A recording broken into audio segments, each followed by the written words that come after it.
আসলে কতজন অযোগ্য স্কুল সার্ভিস কমিশনের পরীক্ষা দিয়ে যারা চাকরি পেয়েছে 2016 সালে পরীক্ষা দিয়ে যারা চাকরি পেয়েছে তাদের প্রত্যেকেই কি অযোগ্য না বেশ কিছু যোগ্য প্রার্থী আছে? পুরো প্যানেলটাই কি বাতিল হবে না যারা যারা অযোগ্য ভাবে চাকরি পেয়েছে তাদের নাম সুপ্রিম কোর্টে যাবে এবং তারা চাকরি থেকে বাতিল হবে? সেই প্রসঙ্গে আজকের ভিডিওটা দেখো কি বলা হয়েছে। তোমরা প্রত্যেকেই জানো যে হাইকোর্টে পুরো প্যানেলটা বাতিল করা হয়েছে, প্রায় 25,000 সামথিং পোস্ট পুরো বাতিল করা হয়েছে। বলা হয়েছে যে এখানে ব্যাপক দুর্নীতি হয়েছে। সেই রায়ের বিরুদ্ধে কি করা হয়েছে, সুপ্রিম কোর্টে গেছে রাজ্য সরকার। কি বলা হচ্ছে এসএসসি স্ক্যাম নিয়ে, চলো বলে নি, শুনে নি, বুঝে নি। বলা হয়েছে কারা অযোগ্য হয়েও চাকরি করছে স্কুলে।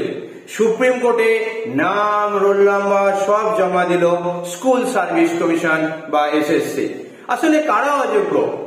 চাকরি বাতিল মামলায় এ নিয়ে সুপ্রিম কোর্টে প্রাথমিক তালিকা জমা দিল স্কুল সার্ভিস কমিশন। সব মিলিয়ে প্রায় 25,000 সামথিং জনের চাকরি বাতিল সংক্রান্ত মামলা এটা। এই মামলায় স্কুল সার্ভিস কমিশনের তরফ থেকে জানানো হয়েছে সব মিলিয়ে অর্থাৎ মোট 4টি বিভাগ মিলিয়ে 9, 10, 11, 12 গ্রুপ সি এবং গ্রুপ ডি মোট 1212 জন নিয়ম বহির্ভূত চাকরি পেয়েছে।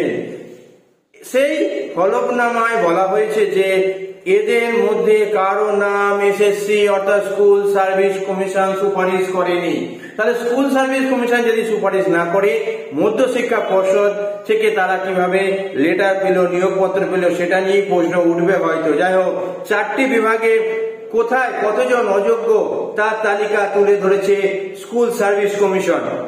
আর কি বলা হচ্ছে, সব মিলিয়ে এই যে 1212 জনের নিয়োগ নিয়ে অনিয়ম, তাদের নাম, রোল নাম্বার সমস্ত প্রয়োজনীয় ডকুমেন্ট সুপ্রিম কোর্টে জমা দিয়েছে স্কুল সার্ভিস কমিশন। এবার সুপ্রিম কোর্ট এই হলফনামার পরিপ্রেক্ষিতে কি পদক্ষেপ নেয় সেটাই দেখার। সুপ্রিম কোর্টে এসএসসির পক্ষ থেকে জানানো হয়েছে প্রাথমিকভাবে মনে করা হচ্ছে গ্রুপ সি বিভাগে সব মিলিয়ে মোট 381 জন বেআইনিভাবে দুর্নীতি করে কি হচ্ছে নিয়োগ পেয়েছে। এর মধ্যে কতজন মেধা তালিকায় যোগ্যদের বঞ্চিত করে চাকরি পেয়েছে সেটা তো অবশ্যই দেখা হবে।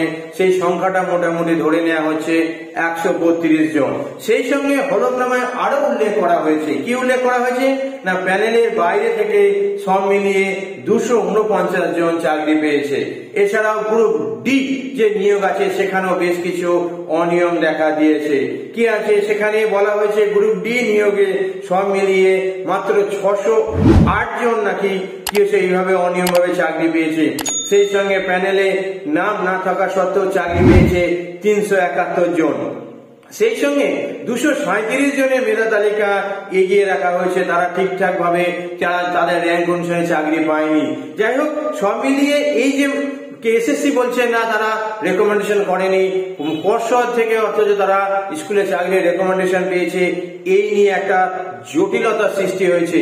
সেই জটিলতার থেকে আরো কি বলা হচ্ছে সেটা আমাদের বলে দিই। যাই হোক, কি বলা হচ্ছে সব মিলিয়ে পর্ষদের পক্ষ থেকে জানানো হয়েছে স্কুল সার্ভিস কমিশনের সুপারিশের ভিত্তিতে তাদের নিয়োগ করা হয়েছে। সবটাই স্কুল সার্ভিস কমিশনের সুপারিশের ভিত্তিতে, তারা নিজেরা কিছু করেনি। অথচ এদিক থেকে বলা হচ্ছে স্কুল সার্ভিস কমিশন কি হয়েছে এদেরকে রেকমেন্ডেশন করেনি, এদেরকে কোনো সুপারিশ করেনি, তাহলে পর্ষদ কিভাবে নিয়োগ করলো? যাই হোক, আর এসএসসি হলফনামা দিতে গিয়ে জানালেন সুপারিশ ছাড়াও নিয়োগ করা হয়েছে। এদিকে স্কুল সার্ভিস কমিশনের মামলায় সব মিলিয়ে প্রায় 25,000 সামথিং জনের চাকরি বাতিলের নির্দেশের কি হচ্ছে, যে নির্দেশ দেওয়া হয়েছিল সেই নির্দেশের ফলে অনেকে আছে তারা ফেয়ার ভাবে রিক্রুট হয়েছে, অনেকে আছে আগে চাকরি করতো তারপর আবার সেই চাকরিটা ছেড়ে দিয়ে এই চাকরিটা করছে, তাদের মাথায় তো আকাশ ভেঙে পড়েছে। বেশ কয়েক বছর চাকরি হয়ে গেছে তাদের। যাই হোক, যে এখন স্কুল সার্ভিস কমিশনের যে নিয়োগ, যারা এছাড়াও এক ধরনের ক্যান্ডিডেট আছে যারা গান্ধী মূর্তির পাদদেশে বসে আছে, তারা সত্যি অনেকে তাদের মধ্যে যোগ্য, তারা চাকরি পায়নি। তাহলে স্কুল সার্ভিস কমিশনের এই যে দুর্নীতি, এই যে জটটা যে কেটেছে বা কাটবে কিনা, এই যে জটটা পাকিয়ে গেছে, সেটা সুপ্রিম কোর্ট কি রায় দেয় সেটা আমাদের দেখার বিষয়। তো মূলত যেটা দেখা যাচ্ছে, আগে বলা হচ্ছিল 5,000 সামথিং বা কয়েক বলছিল 8,000 সামথিং যে স্ক্যাম হয়েছে হয়েছে বা দুর্নীতি ভাবে নিয়োগ হয়েছে, দুর্নীতিগ্রস্ত ভাবে এই প্যানেলটা দেখা যাচ্ছে, কিন্তু এখন বলা হচ্ছে না অতগুলো ক্যান্ডিডেট দুর্নীতি ভাবে চাকরি পায়নি, অনেকেই ফেয়ার সিলেকশন পেয়েছে। কোনটা সঠিক আশা করছি আমরা প্রত্যেকেই দেখতে পাবো। সুপ্রিম কোর্টের রায়ের দিকে আমরা তাকিয়ে থাকবো।